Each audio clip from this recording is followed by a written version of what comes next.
So you want to change a Volvo engine in your driveway, do you? Well, let's take a look at things here.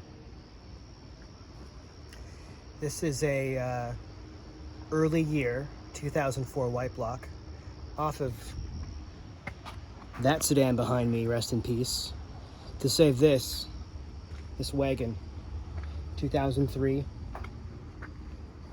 And here we have what's left under the hood. Not a lot. We pulled the first engine out in pieces, just to sort of get an idea of what we're up against, where the fasteners are located.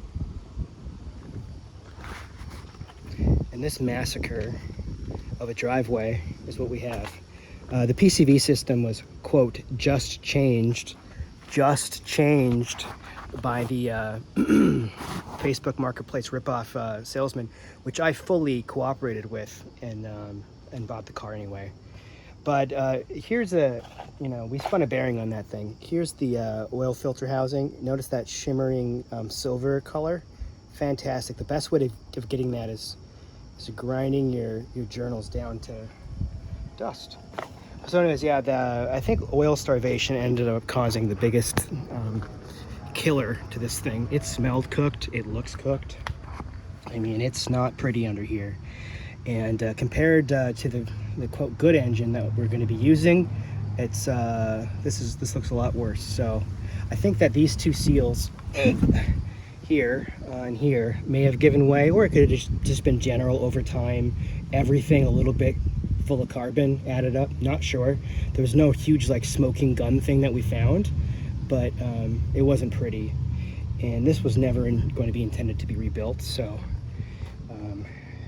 this is the intake manifold off of the car I'm putting the engine into. So I cleaned the intake manifold off of the bad car, formerly bad car, and I'm going to place that onto the new one because two reasons. That's specific to the vehicle, I'm told, the VIN number, and I had more time to clean it, as well as the oil pan. So this is actually the oil pan off of the engine we're putting in. It doesn't look that bad to me. Not like, let's write home about it, but it looks a lot better than, there we go, looks a lot better than it could. Could be worse, I'm trying to say. And these don't look like they were appropriately placed to me, but they did not fail. And you could definitely tell. We had carbon buildup though in the PCV system and cleared that out to a degree. It's not perfect yet. I'm gonna put the PCV system on and then move forward from there. PCV and intake and all that stuff. And after that,